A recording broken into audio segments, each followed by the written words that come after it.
السلام علیکم پیارے بچوں اور بچیوں، سورہ نساء کی آیت میں سے تفصیل لے کر آئی ہوں۔ دراصل اس جگہ جس رد بدل کو شیطانی فعل قرار دیا گیا ہے وہ یہ ہے کہ انسان کسی چیز سے وہ کام لے جس کے لیے خدا نے اسے پیدا کیا ہے، اور کسی چیز سے وہ کام نہ لے جس کے لیے خدا نے اسے پیدا کیا ہے۔ بالالفاظ دیگر وہ تمام افعال جو انسان اپنی اور اشیاء کی فطرت کی خلاف کرتا ہے، اور وہ تمام صورتیں جو وہ منشائے فطرت سے گریز کے لیے اختیار کرتا ہے، اس آیت کی روح سے شیطان کی گمراہ کن تحریکات کا نتیجہ ہے۔ مثلاً امر قوم لوط، ضبط و ولادت، ربانیت، پر ہجرت، مردوں اور عورتوں کو بانجھ بنانا، مردوں کو خواجہ سرا بنانا، عورتوں کو ان خدمت سے منحرف کرنا جو فطرت نے ان کے سپرد کی ہیں، اور انہیں تمدن کے ان شعبوں میں گھسیٹ لانا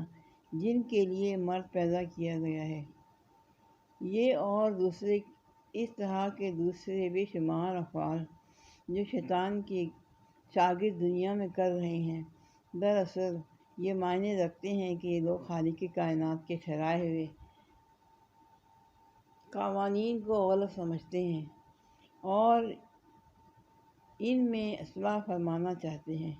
شیطان کا سارا کاروبار ہی وعدوں اور امیدوں کے بل پر چلتا ہے۔ وہ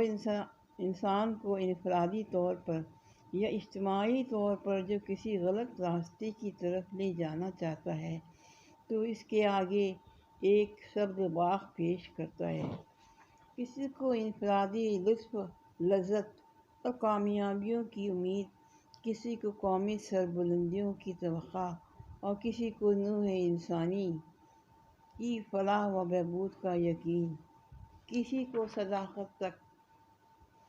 پہنچ جانے کا اطمینان، کسی کو یہ بھروسہ کہ نہ خدا ہے نہ آخرت، بس مر کر مٹی ہو جانا ہے۔ مَن یعمل سوءا یجز بہ ولا یجد لہ من دون اللہ ولیا ولا نصیر، ومن یعمل من الصالحات من ذکر او انثی وهو مؤمن فأولئک يدخلون الجنة ولا يظلمون نقيرا، ومن أحسن دينا ممن أسلم وجهه لله وهو محسن واتبع ملة إبراهيم حنيفا، واتخذ الله إبراهيم خليلا، ولله ما في السماوات وما في الأرض وكان الله بكل شيء محيطا، ويستفتونك في النساء قل الله يفتيكم فيهن وما يتلى عليكم في الكتاب في يتامى النساء اللاتي لا تؤتونهن ما كتب لهن وترغبون أن تنكحوهن والمستضعفين من الولدان وأن تقوموا لليتامى بالقسط، وما تفعلوا من خير۔ ترجمہ: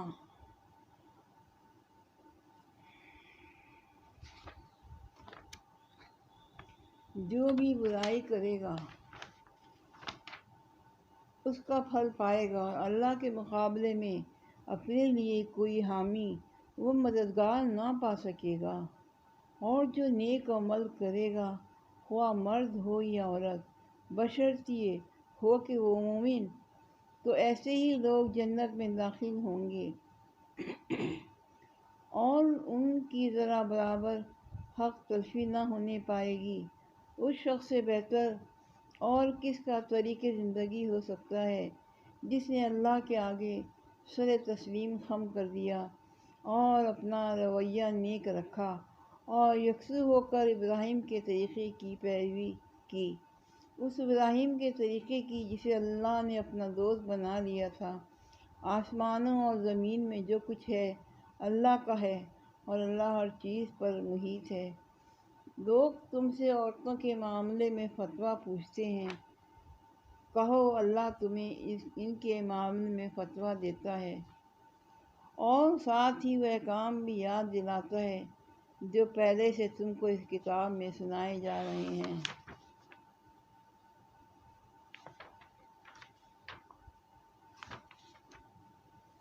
یعنی وہ احکام جو ان یتیم لڑکیوں کے متعلق ہیں جن کے حق تم ادا نہیں کرتے اور جن کے نکاح کرنے سے تم باز رہتے ہو، یا لالچ کی بنا پر تو تم خود ان سے نکاح کر لینا چاہتے ہو،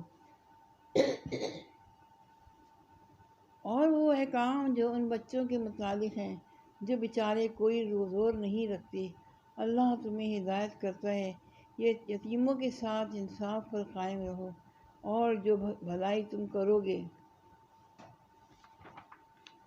وہ اللہ کے علم سے چھپی نہ رہ جائے گی۔ تصویر، کسی کو یہ بھروسہ کہ نہ خدا ہے نہ آخرت، بس مر کر مٹی ہو جانا ہے، کسی کو یہ تسلی کہ آخرت ہے بھی تو وہاں کی گرفت سے فلاں کے طفیل اور فلاں کے صدقے میں بچ نکلو گے۔ غرض جس وعدے اور جس توقع سے فریب کھا سکتا ہے اس کے سامنے وہی پیش کرتا ہے اور پھانس لیتا ہے۔ یعنی اللہ کے آگے سر تسلیم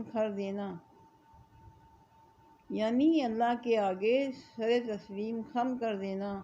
اور خود سری و خود مختاری سے باز آ جانا۔ اس لیے بہترین طریقہ ہے کہ یہ حقیقت کے عین مطابق ہے، جب اللہ زمین و آسمان کا اور ان ساری چیزوں کا مالک ہے جو زمین و آسمان میں ہیں، تو انسان کے لیے صحیح رویہ یہی ہے کہ اس کی بندگی و اطاعت پر راضی ہو جائے اور سرکشی چھوڑ دے۔ یعنی اگر انسان اللہ کے آگے سر تسلیم خم نہ کرے اور سرکشی سے باز نہ آئے تو اللہ کی گرفت سے بچ کر کہیں نہیں بھاگ سکتا۔ اللہ کی قدرت اس کو ہر طرف سے گھیرے ہوئے ہے۔ اس کی تصریح نہیں فرمائی گئی کہ عورتوں کے معاملے میں لوگ کیا پوچھتے تھے، مگر آگے چل کر جو فتویٰ دیا گیا ہے اس سے سوال کی نوعیت خود واضح ہو جاتی ہے۔ یہ اصل استفتاء کا جواب نہیں ہے، بلکہ لوگوں کے سوال کی طرف توجہ فرمانے سے پہلے اللہ تعالیٰ نے ان احکام کی پابندی پر بھی ایک مرتبہ زور دیا ہے جو اس سورہ کے آغاز میں یتیم لڑکیوں کے متعلق بالخصوص اور یتیم بچوں کے متعلق بالعموم ارشاد فرمائے تھے۔ اس سے معلوم ہوتا ہے کہ اللہ کی نگاہ میں یتیموں کے حقوق کی اہمیت کتنی زیادہ ہے۔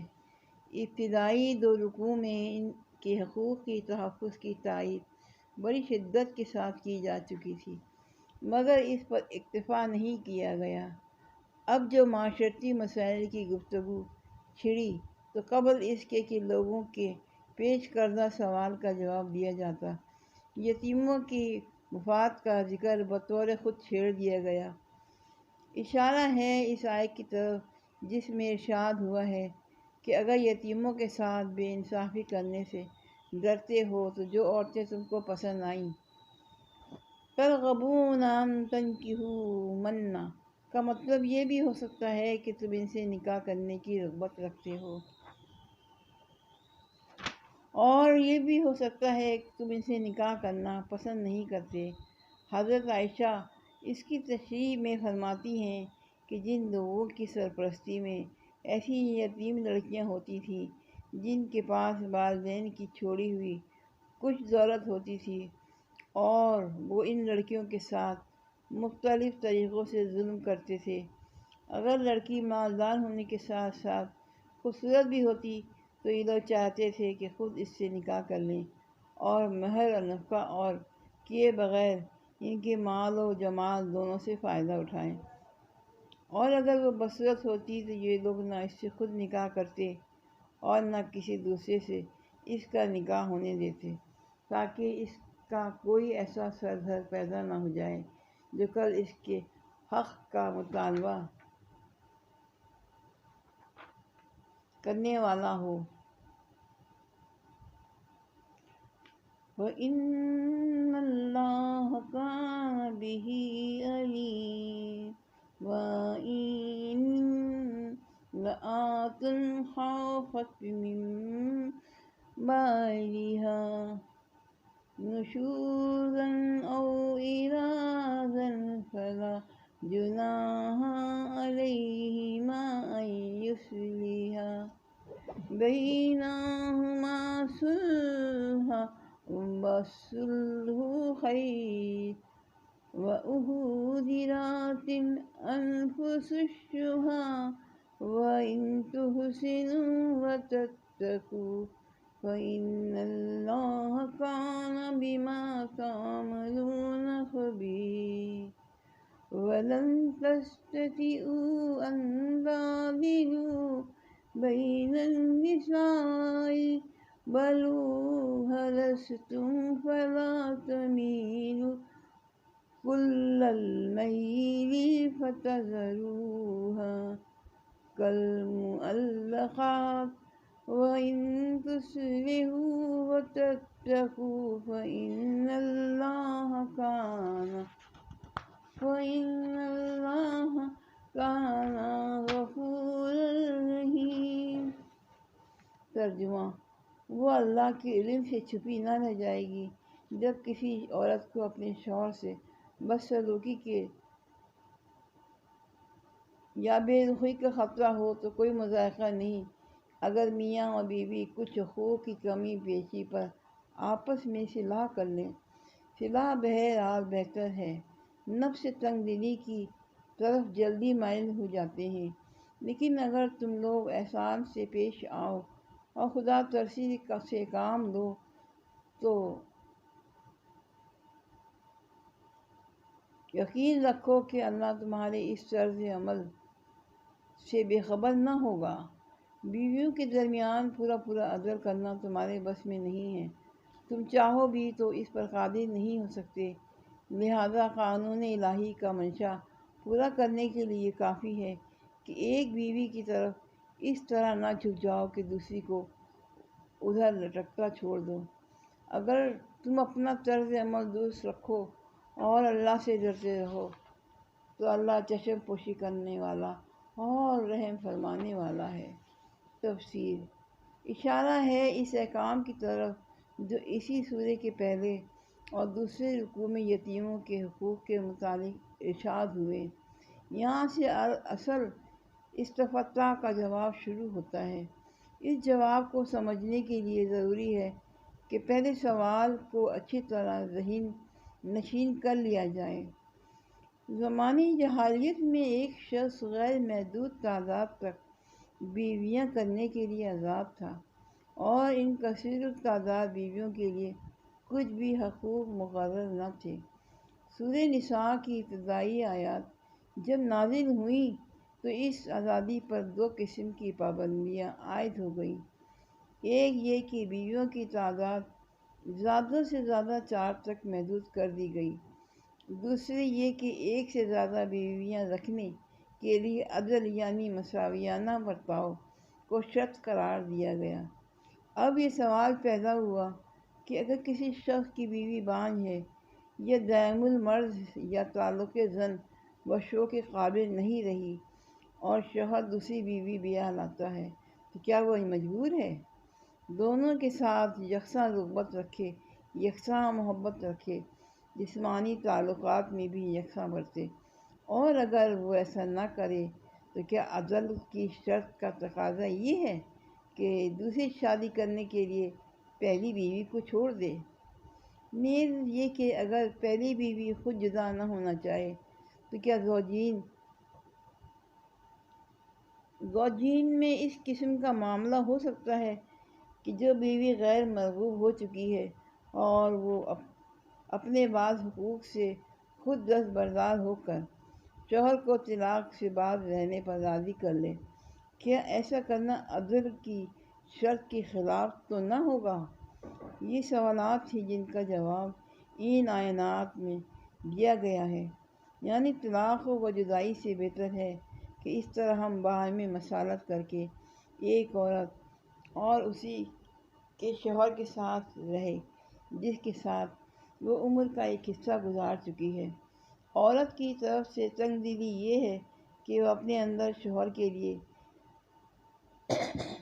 بے رغبتی کے اسباب کو خود محسوس کرتی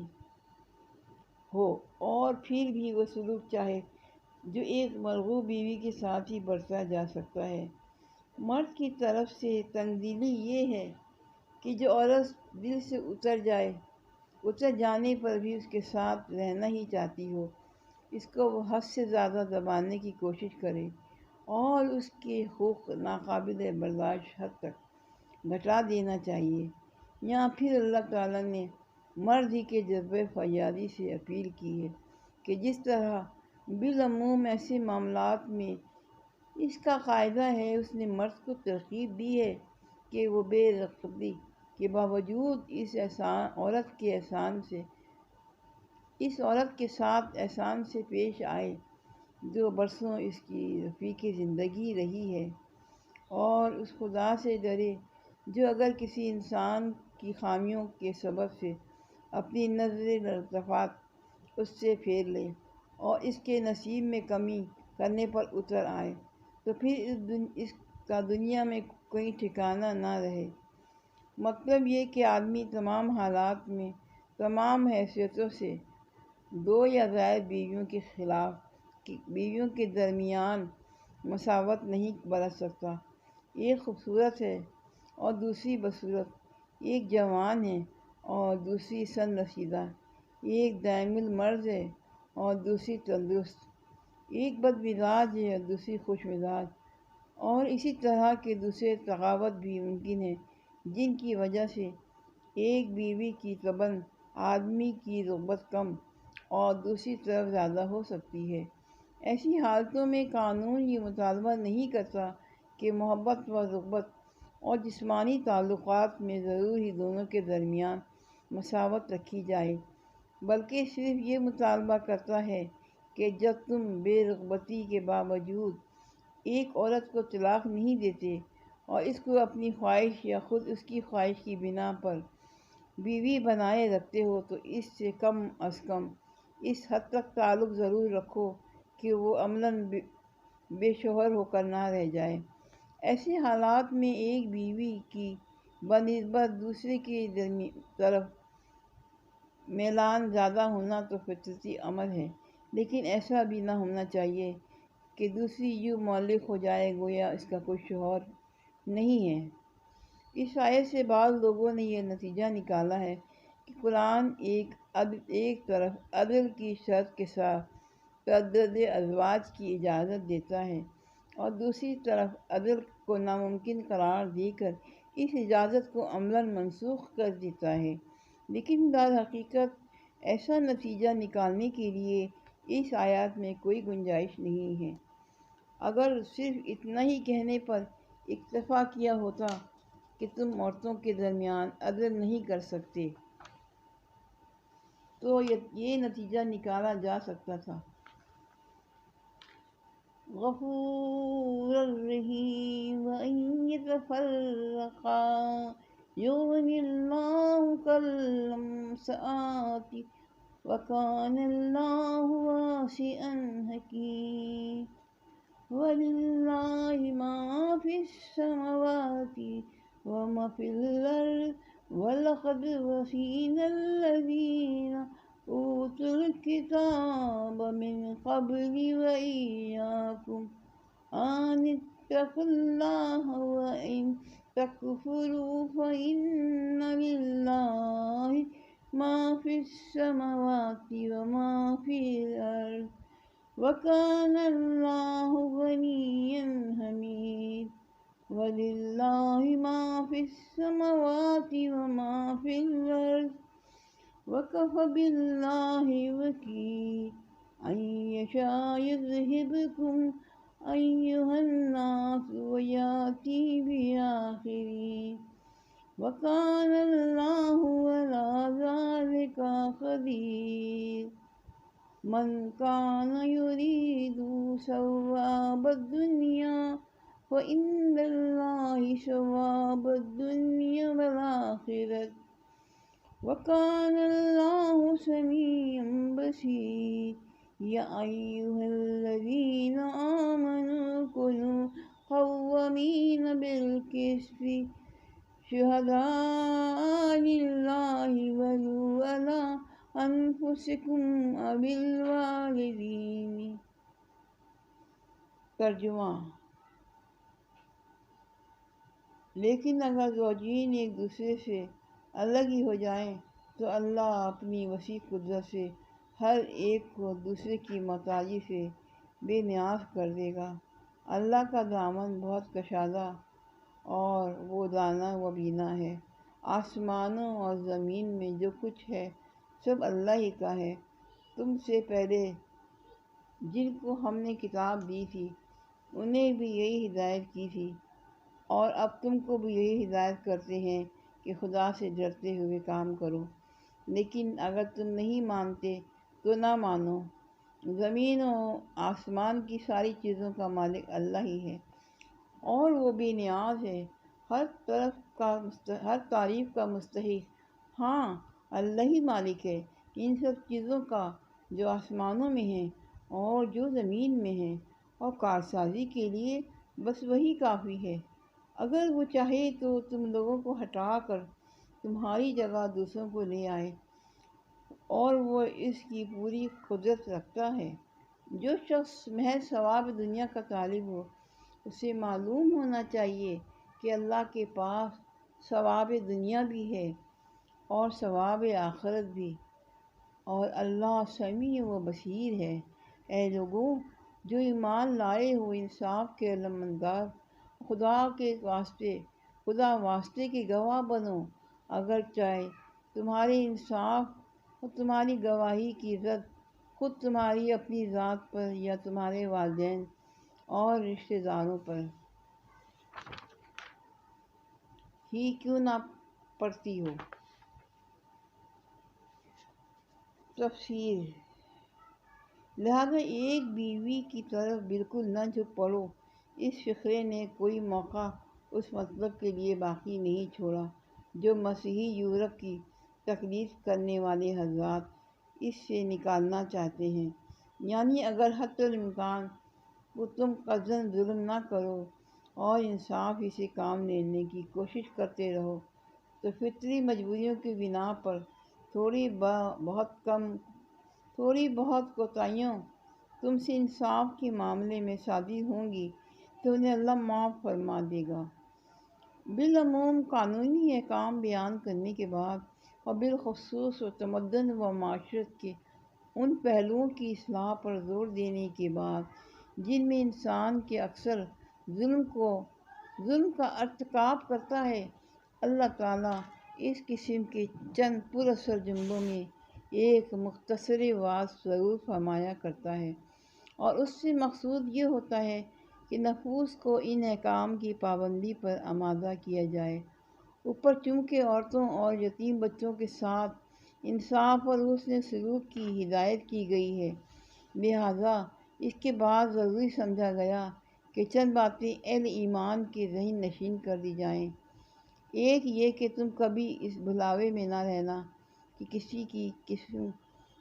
کی قسمت کا بنانا اور بگاڑنا تمہارے ہاتھ میں ہے۔ اگر تم اس سے ہاتھ کھینچ لو گے تو اس کا کوئی ٹھکانہ نہ رہے گا۔ تمہاری اور اس کی سب کی قسمتوں کا مالک اللہ ہے، اور اللہ کے پاس اپنے کسی بندے یا بندی کی مدد کا ایک تم ہی واحد ذریعہ نہیں ہو۔ اس مالک زمین و آسمان کے ذرائع بے حد وسیع ہیں، اور وہ اپنے ذرائع سے کام لینے کی حکمت بھی رکھتا ہے۔ دوسرے یہ کہ تمہیں اور تمہاری طرح پچھلے تمام انبیاء کی امتوں کو ہمیشہ یہی ہدایت کی جا رہی ہے کہ خدا ترسی کے ساتھ کام کرو۔ اس ہدایت کی پیروی میں تمہاری اپنی فلاح ہے، خدا کا کوئی فائدہ نہیں۔ اگر تم اس کی خلاف ورزی کرو گے تو پچھلی تمام امتوں نے نافرمانیاں کر کے خدا کا کیا بگاڑ لیا جو تم بگاڑ سکو گے۔ اس فرمان روائے کائنات کو نہ پہلے کسی کی پرواہ تھی نہ اب تمہاری پرواہ ہے۔ اس کے امر سے انحراف کرو گے تو وہ تم کو ہٹا کر کسی دوسرے قوم کو سر بلند کر دے گا، اور تمہارے ہٹ جانے سے اس کی سلطنت کی رونق میں کوئی فرق نہ آئے گا۔ تیسرے یہ کہ خدا کے پاس دنیا کے فائدے بھی ہیں اور آخرت کے فائدے بھی، عارضی اور وقتی فائدے بھی ہیں، پائیدار اور دائمی فائدے بھی۔ اب یہ تمہارے اپنے ضعف، حوصلے اور ہمت کی بات ہے کہ تم اس سے کس قسم کے فائدے چاہتے ہو۔ عربی: والأقربین ان یکن غنیا او فقیرا فاللہ اولی بہما فلا تتبعوا الہوی ان تعدلوا وان تلووا او تعرضوا فإن اللہ کان بما تعملون خبیر۔ یا ایھا الذین آمنوا باللہ ورسولہ والکتاب الذی نزل علی رسولہ والکتاب الذی انزل من قبل ومن یکفر باللہ وملائکتہ وکتبہ ورسلہ والیوم الآخر فقد ضل ضلالا بعیدا۔ ان الذین آمنوا ثم کفروا ثم ازدادوا کفرا لم یکن اللہ لیغفر لهم ولیہدیہم سبیلا۔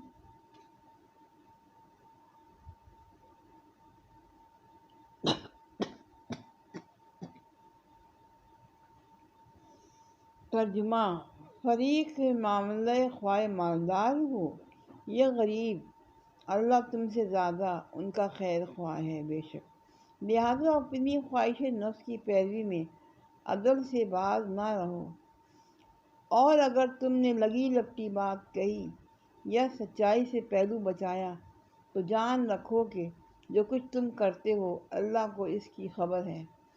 اے لوگوں جو ایمان لائے ہو، ایمان لاؤ اللہ پر اور اس کی رسول پر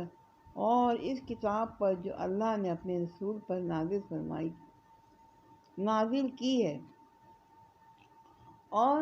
ہر اس کتاب پر جو اس سے پہلے وہ نازل کر چکا ہے۔ جس نے اللہ اور اس کی ملائکہ اور اس کی کتابوں اور اس کے رسولوں اور روز آخرت سے کفر کیا، وہ گمراہی میں بھٹک کر بہت دور نکل رہے ہیں۔ وہ لوگ جو ایمان لائے، پھر کفر کیا، پھر ایمان لائے، پھر کفر کیا، پھر اپنے کفر میں بڑھتے چلے گئے، تو اللہ ہرگز ان کو معاف نہ کرے گا اور نہ کبھی ان کو راہ راست دکھائے گا۔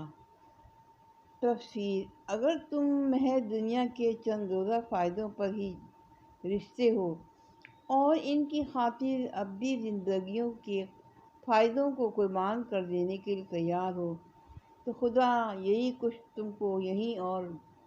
ابھی دے دے گا، مگر پھر آخرت کے ابدی فائدوں میں سے تمہارا کوئی حصہ نہ رہے گا۔ دریا تو تمہاری کھیتی کو ابد تک سیراب کرنے کے لیے تیار ہے، دریا تو تمہاری کھیتی کو ابد تک سیراب کرنے کے لیے تیار ہے، مگر یہ تمہاری اپنی ظرف کی تنگی اور حوصلے کی پستی ہے کہ صرف ایک فصل کی سیرابی کو ابدی خشک سالی کی قیمت پر خریدتے ہو۔ کچھ ظرف میں وسعت ہو تو اطاعت بندگی کا وہ راستہ اختیار کرو جس سے دنیا اور آخرت دونوں کے فائدے تمہارے حصے میں آئیں۔ آخر میں فرمایا اللہ سمیع و بصیر ہے، اس کا مطلب یہ ہے کہ اللہ اندھا اور بہرا نہیں ہے۔ آخر میں فرمایا اللہ سمیع و بصیر ہے، اس کا مطلب یہ ہے کہ اللہ اندھا اور بہرا نہیں ہے کہ کسی شاہ بے خبر کی طرح اندھا دھند کام کرے اور اپنی عطا و بخشش میں بھلے اور برے کے درمیان کوئی تمیز نہ کرے۔ وہ پوری باخبری کے ساتھ اپنی اس کائنات پر فرما روائی کر رہا ہے، ہر ایک کے ظرف اور حوصلے پر اس کی نگاہ ہے، ہر ایک کے اوصاف کو وہ جانتا ہے۔ اسے خوب معلوم ہے کہ تم میں سے کون کس راہ میں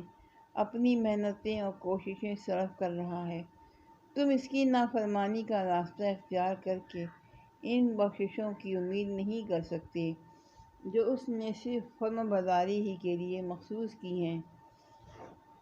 یہ فرمانے پر اکتفا نہیں کیا کہ انصاف کی روش پر چلو، بلکہ یہ فرمایا کہ انصاف کے علمدار بنو۔ تمہارا کام صرف انصاف کرنا ہی نہیں بلکہ انصاف کا جھنڈا لے کر اٹھنا ہے۔ تمہیں اس بات پر کمر بستہ ہونا چاہیے کہ ظلم مٹے اور اس کی جگہ عدل و راستی قائم ہو۔ عدل کو اپنے قیام کے لیے جس سہارے کی ضرورت ہے، مومن ہونے کی حیثیت سے تمہارا مقام یہ ہے کہ وہ سہارا تم بنو، یعنی تمہاری گواہی محض خدا کے لیے ہونی چاہیے، کسی کی رو رعایت اس میں نہ ہو، کوئی ذاتی مفاد یا خدا کے سوا کسی کی خوشنودگی تمہاری مد نظر نہ ہو۔ ایمان لانے والوں سے کہنا کہ ایمان لاؤ بظاہر عجیب معلوم ہوتا ہے، لیکن دراصل یہاں لفظ و ایمان الگ معنوں میں استعمال ہوا ہے۔ ایمان لانے کا ایک مطلب یہ ہے کہ آدمی انکار کے بجائے اقرار کی راہ اختیار کرے،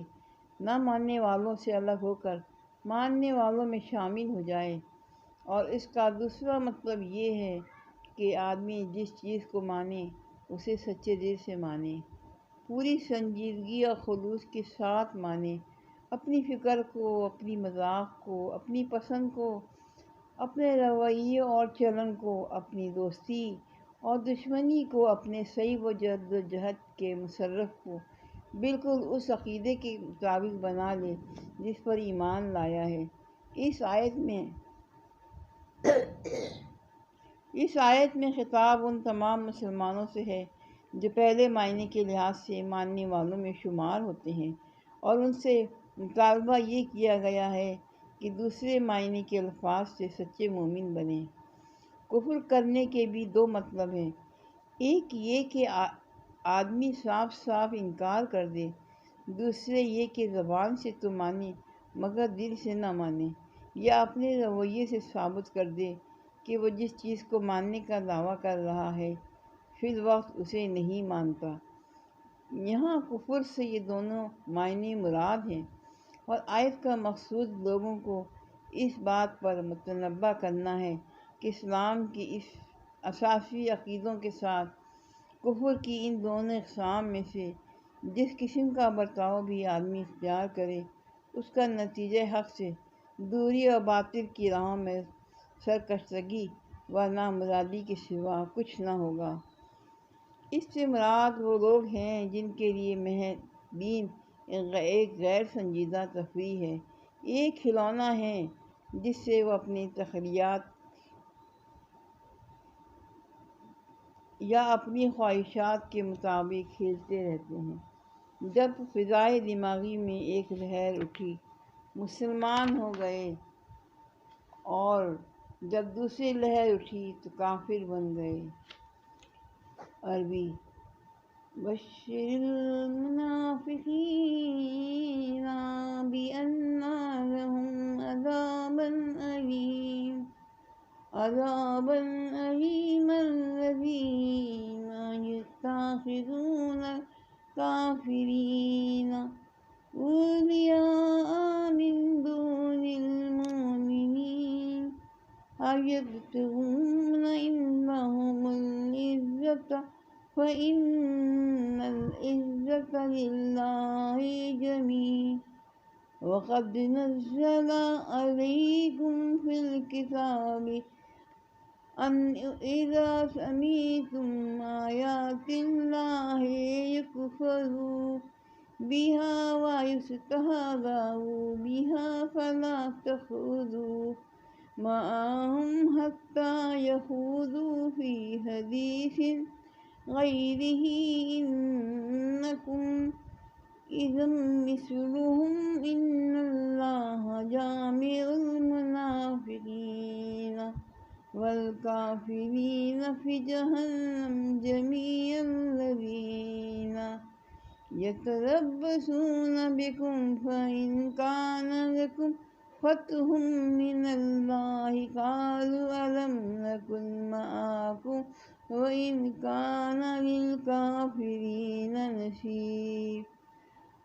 وللكافرين نصيب قالوا ألم نستحوذ عليكم ونمنعكم من المؤمنين فالله يحكم بينكم يوم القيامة ولن يجعل الله للكافرين على المؤمنين سبيلا إن المنافقين يخادعون الله وهو خادعهم وإذا قاموا إلى الصلاة قاموا كسالى يراءون الناس ولا يذكرون الله إلا۔ ترجمہ: اور جو منافق اہل ایمان کو چھوڑ کر کافروں کو اپنا رفیق بناتے ہیں انہیں یہ مرثا سنا دو کہ ان کے لیے دردناک سزا تیار ہے۔ کیا یہ لوگ عزت کے طلب میں ان کے پاس جاتے ہیں؟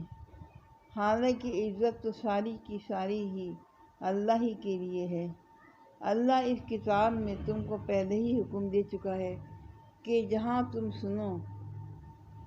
کہ اللہ کی آیات کے خلاف کفر بکا جا رہا ہے اور ان کا مذاق اڑایا جا رہا ہے، وہاں نہ بیٹھو جب تک کہ لوگ کسی دوسری بات میں نہ لگ جائیں۔ اب اگر تم ایسا کرتے ہو تو تم بھی انہی کی طرح ہو۔ یقین جانو کہ اللہ منافقوں اور کافروں کو جہنم میں ایک جگہ جمع کرنے والا ہے۔ یہ منافق تمہارے معاملے میں انتظار کر رہے ہیں کہ اونٹ کس کروٹ بیٹھتا ہے۔ اگر اللہ کی طرف سے فتح تمہاری ہوئی تو آ کر کہیں گے کہ ہم تمہارے ساتھ نہ تھے۔ اگر کافروں کا پلہ بھاری رہا تو ان سے کہیں گے کہ کیا ہم تمہارے خلاف لڑنے پر قادر نہ تھے، اور پھر بھی ہم نے تم کو مسلمانوں سے بچایا۔ بس اللہ ہی تمہارے اور ان کے معاملات کا فیصلہ قیامت کے روز کرے گا،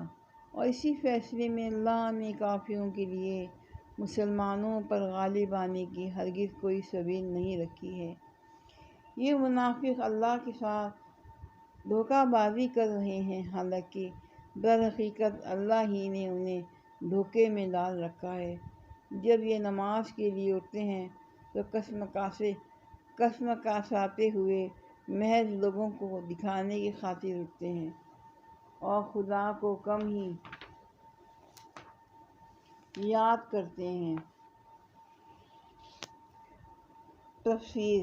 جب دوسری لہر اٹھی کافر بن گئے، یا جب فائدہ مسلمان بن جانے میں نظر آیا مسلمان بن گئے، اور جب معبود منفقت نے دوسری طرف جلوہ دکھایا تو اس کی پوجا کرنے کے لیے بے تکلف اسی طرف چلے گئے۔ ایسے لوگوں کے لیے اللہ کے پاس نہ مغفرت ہے نہ ہدایت۔ اور جو فرمایا کہ پھر اپنے کفر میں بڑھتے چلے گئے، تو اس کا مطلب یہ ہے کہ ایک شخص محض کافر بن جانے پر اکتفا نہ کرے، بلکہ اس کے بعد دوسرے لوگوں کو بھی اسلام سے پھیرنے کی کوشش کرے، اسلام کے خلاف خفیہ سازشیں اور علانیہ تدبیریں شروع کرے، اور اپنی قوت صحیح و جدوجہد میں کرنے لگے کہ کفر کا بول بالا اور اس کے مقابلے میں اللہ کے دین کا جھنڈا سرنگو ہو جائے۔ یہ کفر میں مزید ترقی اور ایک جرم پر بے طرفِ جرائم کا اضافہ ہے، جس کا وبال بھی مجروح کفر سے لازماً زیادہ ہونا چاہیے۔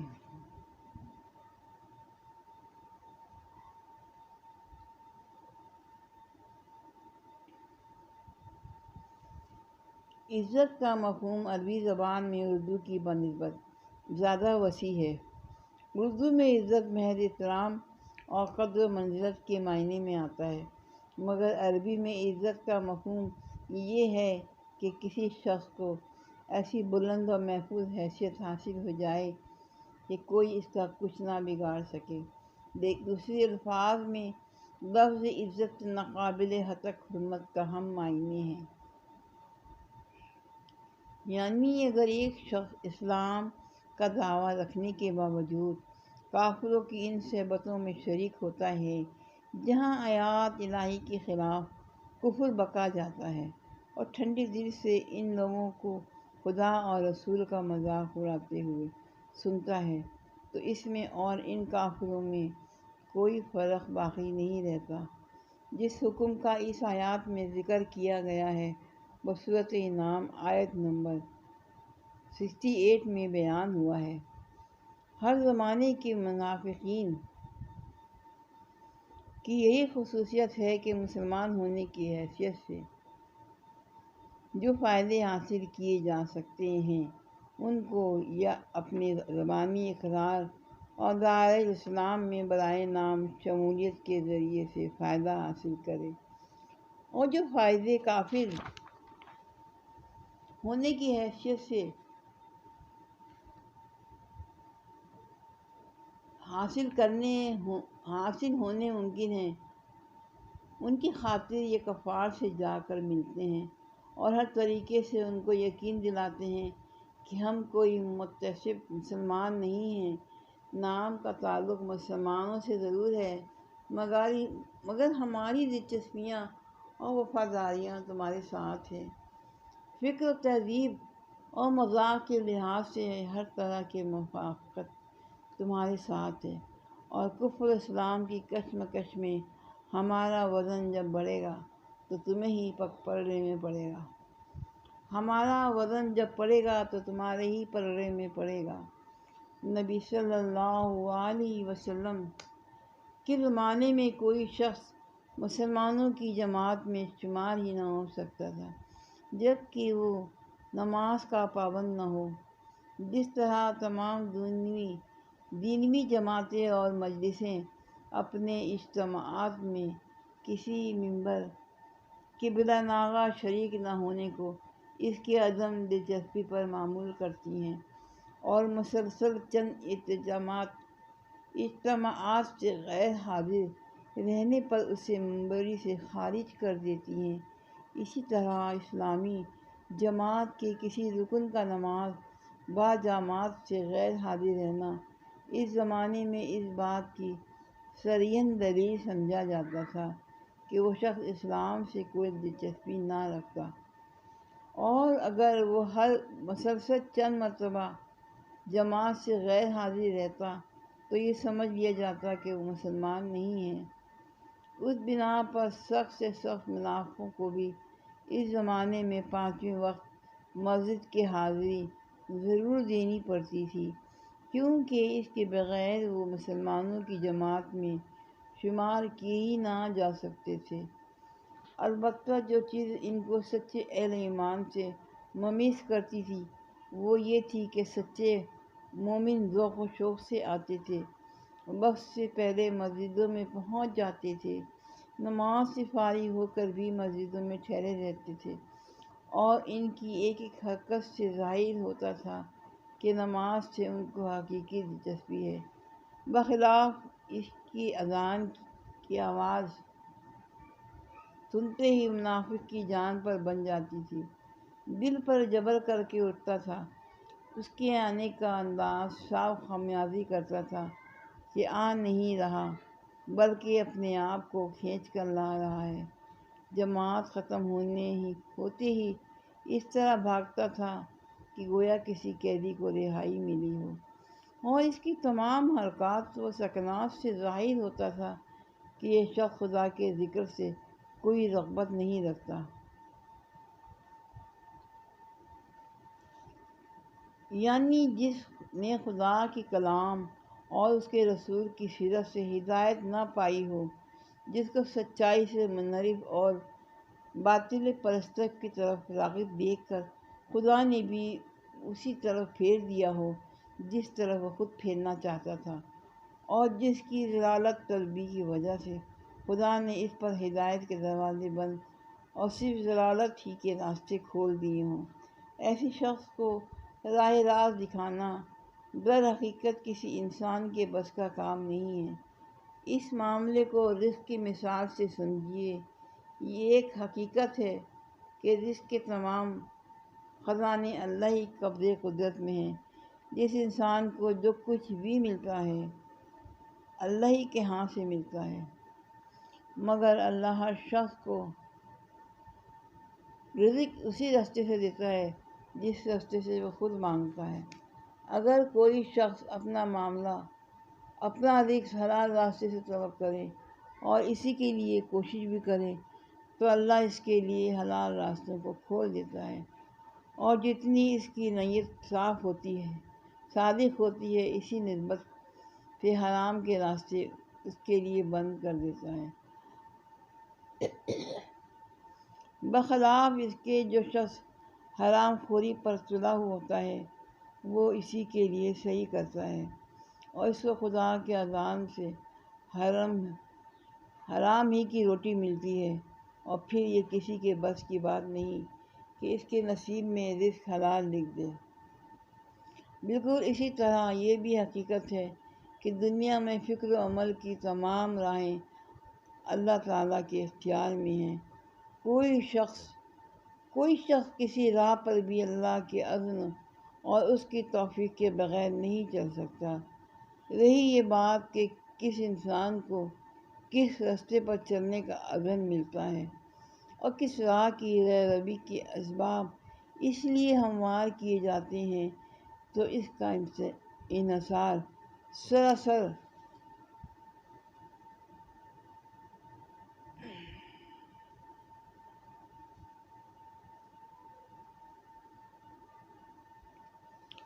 سراسر آدمی کی اپنی طلب اور سعی پر ہے۔ اگر وہ خدا سے لگاؤ رکھتا ہے، سچائی کا طالب ہے، اور خالص نیت سے خدا کے راستے پر چلنے کی سعی کرتا ہے تو اللہ اسی کا اذن اور اسی کی توفیق اسے عطا فرماتا ہے، اور اسی راہ پر چلنے کے اسباب سے اس لیے موافق کر دیتا ہے، بخلاف اس کے جو شخص خود گمراہی کو پسند کرتا ہے اور غلط راستوں پر ہی چلنے کی سعی کرتا ہے، اللہ کی طرف سے اس کے لیے ہدایت کے دروازے بند ہو جاتے ہیں، اور وہی راہیں اس کے لیے کھول دی جاتی ہیں جن کو اس نے اپنے لیے منتخب کیا ہے۔ ایسے شخص کا غلط سوچنے، غلط کام کرنے اور غلط راہوں میں اپنی قوتیں صرف کرنے سے بچا لینا کسی کے اختیار میں نہیں ہے۔ اپنے نصیب کی راہ راست جس نے خود کھودی اور جس سے اللہ نے اس کو محروم کر دیا، اس کے لیے یہ گمشدہ نعمت کسی کے ڈھونڈے نہیں مل سکتی۔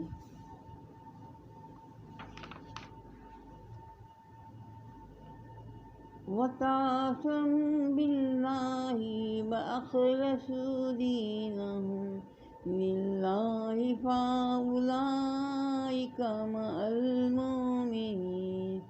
وسوف یؤتی اللہ المؤمنین اجرا عظیما ومن یفعل اللہ بعذابکم ان شکرتم وآمنتم وکان اللہ شاکرا علیم۔ ترجمہ: اور اللہ کا دامن تھام لیں اور اپنے دین کو اللہ کے لیے خالص کر دیں۔ ایسے لوگوں مومنوں کے ساتھ ہیں اور اللہ مومنوں کو ضرور اجر عظیم عطا فرمائے گا۔ آخر اللہ کو کیا پڑی ہے کہ تمہیں خواہ مخواہ سزا دے، اگر تم شکر گزار بندے بنے رہو اور ایمان کی روش پر چلو۔ اللہ بڑی قدردان ہے، اللہ بڑا قدردان ہے اور سب کے حال سے واقف ہے۔ اپنے دین کو اللہ کے لیے خالص کر دینے کا مطلب یہ ہے کہ آدمی کی وفاداریاں اللہ کے سوا کسی اور سے وابستہ نہ ہوں، اپنی ساری دلچسپیوں اور محبتوں اور عقیدتوں کو وہ اللہ کے آگے نظر کر دے۔ کسی چیز کے ساتھ بھی دل کا ایسا لگاؤ باقی نہ رہے کہ اللہ کی رضا کے لیے اسے قربان نہ کیا جا سکتا ہو۔ شکر کے اصل معنی اعتراف نعمت یا احسان مندی کے ہیں۔ آیت کا مطلب یہ ہے کہ اگر تم اللہ کے ساتھ احسان فراموشی اور نمک حرامی کا رویہ اختیار نہ کرو، بلکہ صحیح طور پر اس کی احسان مند بن کر رہو، تو کوئی وجہ نہیں کہ اللہ تعالیٰ خواہ مخواہ تمہیں سزا دے۔ ایک محسن کے مقابلے میں صحیح احسان مندانہ رویہ یہی ہو سکتا ہے کہ آدمی دل سے اس کے احسان کا اعتراف کرے، زبان سے اس کا اقرار کرے اور عمل سے احسان مندی کا ثبوت دے۔ انہی تین چیزوں کے مجموعے کا نام شکر ہے، اور اس شکر کا اقتضا یہ ہے کہ اولاً آدمی احسان کو اسی کی طرف منسوب کرے جس نے دراصل احسان کیا ہے، کسی دوسرے کو احسان کے شکریہ اور نعمت کے اعتراف میں اس کا حصہ دار بنائے۔ ثانیہ، آدمی کا دل اپنی محسن کے لیے محبت اور وفاداری کے جذبے سے لبریز ہو اور اس کے مخالفوں سے محبت و اخلاص اور وفاداری کا ذرہ برابر تعلق بھی نہ رکھے۔ ثالثاً، وہ اپنے محسن کا مطیع و فرمانبردار ہو اور اس کی دی ہوئی نعمتوں کو اس کے منشا کے خلاف استعمال نہ کرے۔ اصل میں لفظ شاکر استعمال ہوا ہے جس کا ترجمہ ہم نے قدردان کیا ہے۔ شکر جب اللہ کی طرف سے بندے کی جانب ہو تو اس کے معنی اعتراف خدمت یا قدردانی کے ہوں گے، اور جب بندے کی طرف سے اللہ کی جانب ہو تو اس کو اعتراف نعمت یا احسان مندی کے معنی میں لیا جائے گا۔ اللہ کی طرف سے بندوں کا شکریہ ادا کیے جانے کا مطلب یہ ہے کہ اللہ ناقدر شناس نہیں ہے۔ جتنی اور جیسی خدمات بھی بندے اس کی راہ میں بجا لائیں، اللہ کے ہاں ان کی قدر کی جاتی ہے۔ کسی کی خدمات و صلہ و نعمات سے محروم نہیں رہتی، بلکہ وہ نہایت فیاضی کے ساتھ ہر شخص کو اس کی خدمت سے زیادہ صلہ دیتا ہے۔ بندوں کا حال تو یہ ہے کہ جو کچھ آدمی نے کیا اس کی قدر کم کرتے ہیں، اور جو کچھ نہ کیا اس پر گرفت کرنے میں بڑی سختی دکھاتے ہیں۔ لیکن اللہ کا حال یہ ہے کہ جو کچھ آدمی نے کیا اس پر محاسبہ کرنے میں وہ بہت نرمی اور جشن پوشی سے کام لیتا ہے، اور جو کچھ کیا ہے اس کی قدر اس کے مرتبے سے بڑھ کر کرتا ہے۔ صدق اللہ العظیم۔